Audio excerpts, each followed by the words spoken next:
দেখতেও অনেক সুন্দর, খেতেও অনেক মজা। কোকোনাট দিয়ে মোড়ানো। হ্যালো বিউটিফুল সোল, আসসালামু আলাইকুম।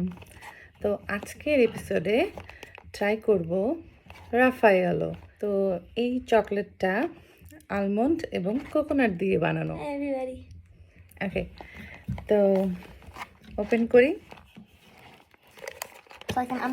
তো রাফায়েলো এই ক্যান্ডিটাও প্রিমিয়াম ক্যান্ডির মধ্যে পড়ে। দেখতেও অনেক সুন্দর, খেতেও অনেক মজা। এই যে উপরে কোকোনাট দিয়ে মোড়ানো। আই লাইক কোকোনাট, এবং এটা হোয়াইট চকলেট।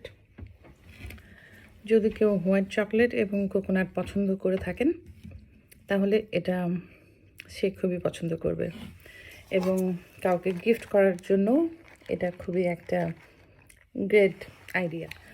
যারা যারা ক্যান্ডি খেতে পছন্দ করেন অবশ্যই রাফায়েলো ট্রাই করতে পারেন। ওকে, আজকের মতো এখানেই। See you in the next one with another yummy candy. আল্লাহ হাফেজ, গুড বাই।